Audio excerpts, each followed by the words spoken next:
Travel along, Catholic pilgrims, for 1 year as we read through St. Faustina's diary. Join me, Amy Thomas, each day for a short reading out of the diary which brought us a deeper understanding of Christ's divine mercy. Hello, Catholic pilgrims, and welcome to day 358 of our readings from St. Faustina's diary. Today is a big day. Today we finish Notebook 6, and essentially we finish the meat of the diary. We still have 7 days left together, and if you'll notice when you flip after the notebook ends, there is another little section upon preparing for Holy Communion. We will be reading that, so that is what we will be going over for the next 7 days. So please come back. Don't think you're done. We have to read it in its entirety. Can't leave any part undone. But today we finish the notebook, and that is huge. That is a huge milestone. And really, when we get done, I want to just think about how far we've come and sit with it. And if anything pops out at me at the end, we'll talk about it. But mostly, I just want to reflect on how far we've come. So we will be reading today from Notebook 6, numbers 1797 through 1803. Today the Lord came to me and said, "My daughter, help me to save souls. You will go to a dying sinner, and you will continue to recite the chaplet, and in this way you will obtain for him trust in my mercy, for he is already in despair." Suddenly I found myself in a strange cottage where an elderly man was dying amidst great torments. All about the bed was a multitude of demons and the family who were crying. When I began to pray, the spirits of darkness fled with hissing and threats directed at me. The soul became calm and, filled with trust, rested in the Lord. At the same moment, I found myself again in my own room. How this happens, I do not know. Jesus, Mary, and Joseph. I feel that there is a power which is defending me and protecting me from the blows of the enemy. It guards and defends me. I feel it very distinctly. It is as if I am being shielded by the shadow of his wings. My Jesus, you alone are good. Even if my heart were to make every effort to write of your goodness, at least in part, I could not do so.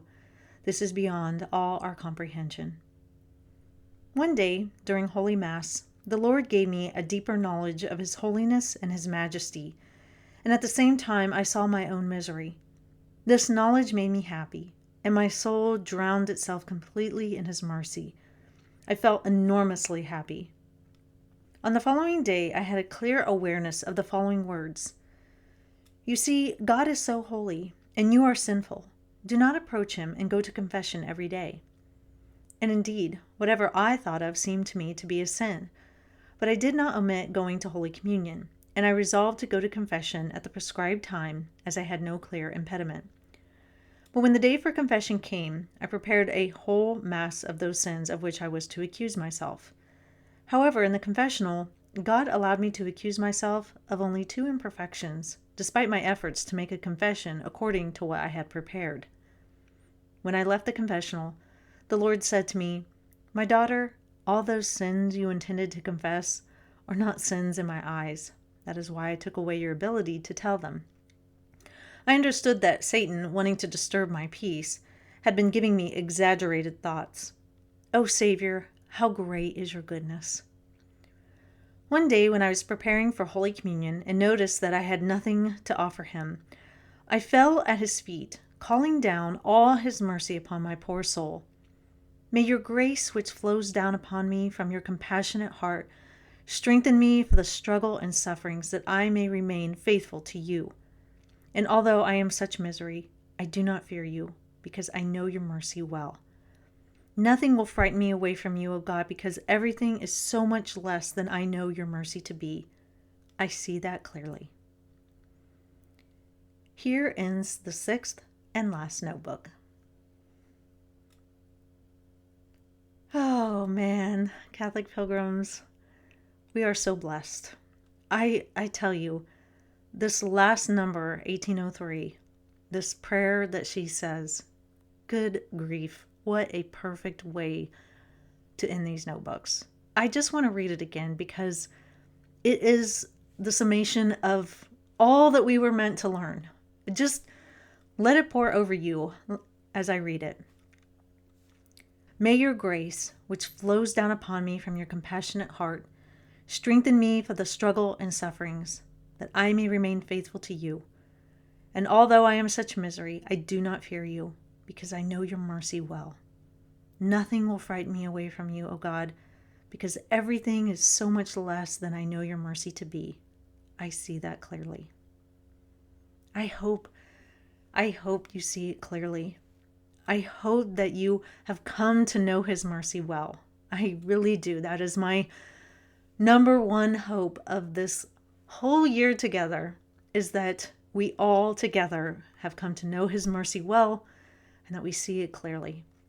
Gosh, that was just like the most perfect way to end it. I can't even describe how perfect that was. But also, this story here at the beginning, the short little story that she tells in 1798, how perfect is that? I mean, she's told by Christ to go to a dying sinner and she's to recite the chaplet of his divine mercy, and this soul is in torments. And so she tells us here, suddenly I found myself in a strange cottage where an elderly man was dying amidst great torments. Can't you just imagine that in your head? Somehow she is in this cottage and she sees this elderly man just maybe writhing in pain, writhing through the struggles and the sufferings. He's in torment. And she can see the multitude of demons around him. And his family is there as well. And what does she do? She just begins to pray. And the spirits of darkness fled because they can't stand the message of mercy and they can't stand anything about Christ. And so as she's praying this, message of mercy that comes from Christ, they flee, hissing and threatening and all that, but she doesn't pay any mind to them. And then his soul becomes calm and it's filled with trust. And then he rested with the Lord. That is so beautiful. I'm so grateful that we get this little glimpse. I mean, it's kind of out of nowhere. We haven't seen anything really like this. We've seen souls visit her and she's visited souls and things like that. But this is such a very detailed picture here where we see the chaplet do what it's intended to do. And so I love these last set of readings. They just show us everything that we were meant to learn. That the chaplet does amazing things in our lives. It can bring us peace. It can restore us to God. It brings about mercy, and it's just perfect. And then this last prayer. If I were you, I would highlight it, mark this page, and if ever you forget, go back to this prayer and remind yourself of all that you learned in this diary. And that, again, I've said it before, we're all sinners. We all don't really deserve it, but that's what mercy is. God loving us and forgiving us, even if we don't deserve it, because he wants to and because he loves us that much. And so don't ever be afraid to run to his mercy, no matter how miserable you feel, no matter what your sin is, we can always go to Christ.